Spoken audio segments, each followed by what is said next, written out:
When the bullets shattered the silence of the Upper West Side on that cold December night in 1980, the world didn't just lose a musician, they lost a saint. They lost the man who told us all to imagine a world without possessions, without greed, and without violence. For 40 years, the image of John Lennon has been frozen in that tragic moment. We see the martyr of peace in his white suit, standing beside Yoko Ono in a white room, preaching love to a broken generation. But there was another John. A John who lived in the shadows of that blinding white light. A man who preached peace to millions but brought war into his own living room. While the world sang along to his anthems of universal love, the people closest to him were navigating a minefield of his explosive rage, his crippling insecurities, and a cruelty so profound it contradicts everything history has told you about the working-class hero. The man who sang "All You Need Is Love" was the same man who admitted, in a terrifying moment of clarity, that he was a hitter. He fought men and he hit women. This is not the story of the Beatle you worship. This is the story of the twisted double life that John Lennon desperately tried to hide, and the dark demons that chased him all the way to the Dakota archway. To understand the magnitude of the lie, we have to go back to the height of Beatlemania, where the double life began not as a choice, but as a corporate necessity. In the early 60s, John was marketed as the witty, cynical, yet lovable leader of the Fab Four. He was the intellectual one, the married one, the responsible one. But behind the closed doors of his suburban home in Weybridge, a very different scene was playing out. It looked less like a pop idol's paradise and more like a domestic prison. Cynthia Lennon, his first wife, was the first casualty of John's carefully constructed double existence. While millions of teenage girls screamed his name, Cynthia was forced to pose as a single man's girlfriend, or worse, stay hidden entirely, pushed into the background like a shameful secret. John did not just hide her, he erased her. The tension in that household was thick enough to choke on, a toxic mixture of John's sudden, overwhelming fame and his deep-seated, simmering rage. He was a young man possessed by a jealousy so irrational it bordered on pathology. He would later confess to his violent tendencies in interviews that were largely glossed over by a forgiving public. But for Cynthia, the violence was not a philosophical talking point. It was a slap across the face in a fit of jealousy. It was the emotional battering ram of a husband who felt trapped by the very family he had helped create. He was a man who could write a song that made the whole world weep, and then turn around and reduce his wife to tears with a cutting remark about her appearance or her intelligence. This was the first crack in the porcelain mask of the peace icon. He was preaching freedom to the masses while running his home like a dictator, demanding absolute submission from those who loved him most. The irony is suffocating. The man who would later define the counterculture's ideals of liberation was, in his private life, an old-fashioned tyrant who believed a woman's place was in the shadow of her man. But if Cynthia was the hidden victim, there was another person in that house who bore the brunt of John's double life in a way that is even more heartbreaking. A little boy who just wanted his father to look at him. Julian Lennon, the son born into the chaos of Beatlemania, the child whose very existence had to be managed by publicists. For the generation that grew up idolizing John, the treatment of Julian remains the hardest pill to swallow. It creates a cognitive dissonance that no amount of great music can fully resolve. While John was traveling the world, receiving the adulation of kings and commoners alike, Julian was at home, waiting for a father who rarely came. And when he did come home, the atmosphere was not one of warm reunions. It was fraught with tension.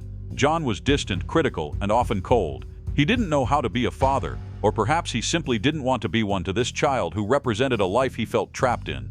He saw Julian not as a son, but as a mistake.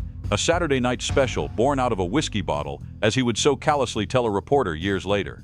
Imagine reading that about yourself. Imagine your father, the hero of the world, telling the press that you were an accident. This rejection wasn't just passive neglect, it was active emotional cruelty.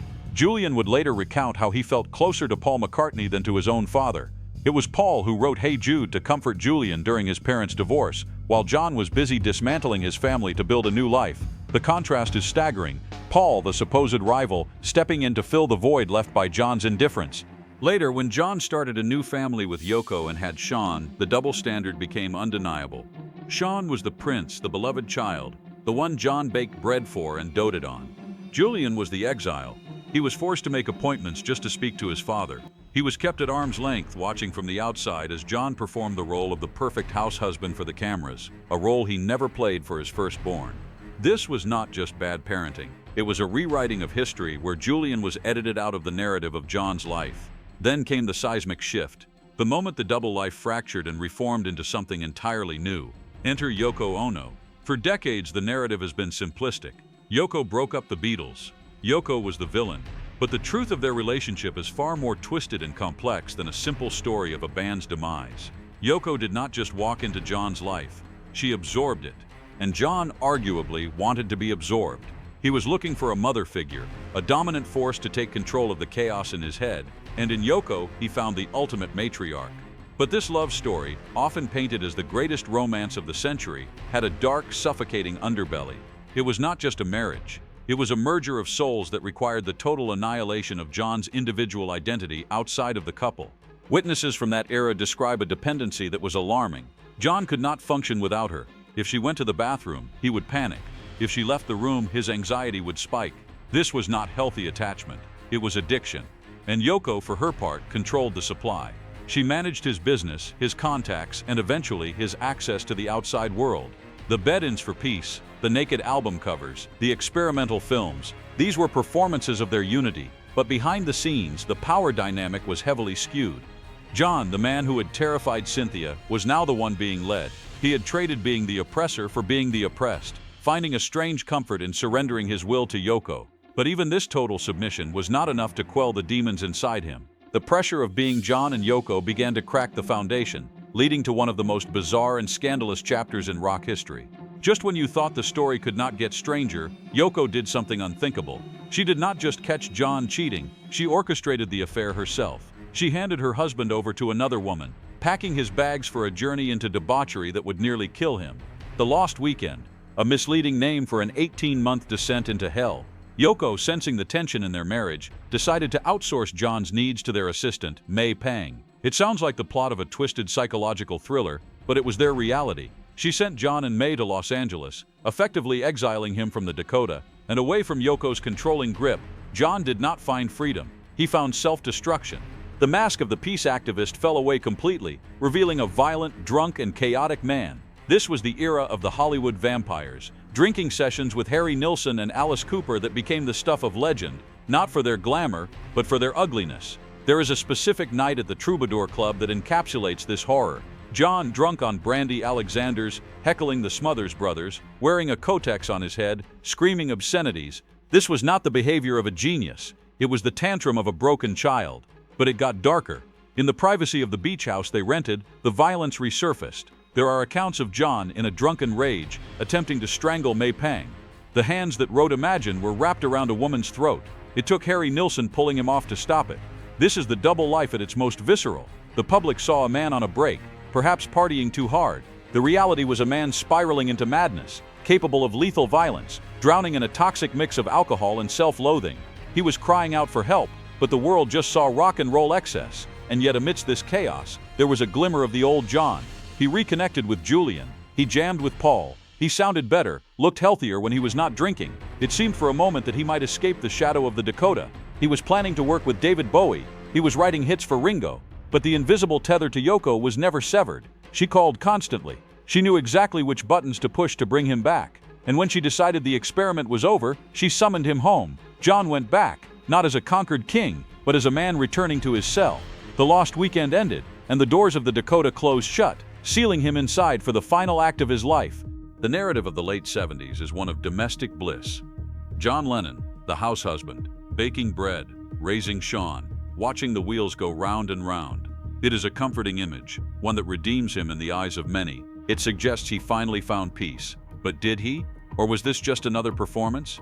Reports from inside the Dakota paint a picture of a man who was less a happy father and more a recluse, battling deep depression and eating disorders. He was obsessed with his weight, surviving on tiny portions, his frame becoming gaunt and skeletal. The house husband was often isolated in his bedroom, surrounded by maids and nannies, while Yoko ran the business empire downstairs. He was keeping journals, obsessive, detailed diaries where he recorded every minute detail of his life, his dreams, his fears.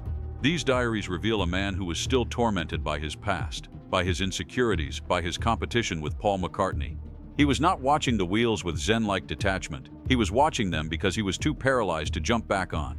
He was terrified of fading away, yet terrified of stepping back into the light. The peace he projected was a fragile shell. He was deeply superstitious, relying on numerology and tarot cards to make simple decisions. He would not leave the house if the signs were wrong. This was a man governed by fear, hiding in a fortress overlooking Central Park, trying to convince the world and himself that he was happy. The tragedy is that he was just beginning to wake up from this slumber when time ran out. The album Double Fantasy was his re-emergence. It was supposed to be the start of the third act, but the title itself, Double Fantasy, was more prophetic than he knew. It was a fantasy of a happy marriage, a fantasy of a healed man, presented to a public that desperately wanted to believe it. While John was baking bread and battling his inner demons inside the fortress, a real demon was waiting outside. A man who had crossed an ocean not out of love, but out of a twisted sense of betrayal. He was carrying a copy of The Catcher in the Rye and a list of grievances that would end the double life forever. Mark David Chapman. We know the name, but we often overlook the motivation, which ties directly into the theme of John's double life. Chapman was not just a deranged fan. He was a former believer who felt betrayed by John's hypocrisy. He was a man who listened to Imagine and heard a lie. He saw a man singing Imagine No Possessions while living in a multi-million-dollar apartment, owning cattle herds and buying up real estate. To Chapman's fractured mind, John Lennon was a phony, a charlatan. This does not justify the murder, but it highlights the dangerous dissonance John lived in. His double life, the contrast between his socialist lyrics and his capitalist reality, was the very thing that triggered his assassin. On that final day, December 8th, the duality was present until the very end. John had a haircut, shaping himself into a 1950s teddy boy look, a nod to his past. He gave an interview where he spoke about having plenty of time. He signed an autograph for Chapman, a moment of kindness from a celebrity to a fan, unaware that he was signing his own death warrant. The photo of that moment is chilling. John looks tired, perhaps a bit wary, while Chapman stands in the background, a ghost in the machine. That evening, John did not use the secure limousine entrance. He stepped out onto the sidewalk. Why? Maybe he wanted to feel normal. Maybe he wanted to be seen. Or maybe, after years of hiding in the Dakota, he forgot that the world outside was dangerous. When the shots rang out, they did not just kill a man, they shattered the illusion. The white suit was stained red. The peace symbol was destroyed by violence. The man who sang about living life in peace died in a hail of bullets. The echoes of those shots would ring out for decades, but the immediate silence they left behind was deafening. The double life was over. The legend was about to be born. The aftermath of December 8, 1980 was a global phenomenon of grief, unlike anything the world had ever seen. New York City stopped. The world stopped. Radio stations went silent for 10 minutes. A tribute usually reserved for presidents and kings. Millions of people gathered in Central Park, staring up at the Dakota building, lighting candles, singing his songs, crying for a man they felt they knew better than their own families. But while the world was mourning the loss of a symbol, the reality inside the Dakota was far colder and more complicated. The double life did not end with the bullet. In fact, the machinery to hide it forever had just been turned on. Yoko Ono was now the sole guardian of the flame, and she understood something very powerful. A dead icon is easier to manage than a living, breathing, flawed human being. Almost immediately, the rewriting of history began. The violent, angry, confused John, the man who had strangled his lover, ignored his firstborn and battled severe addiction, was buried along with his body. In his place, the St. John was erected.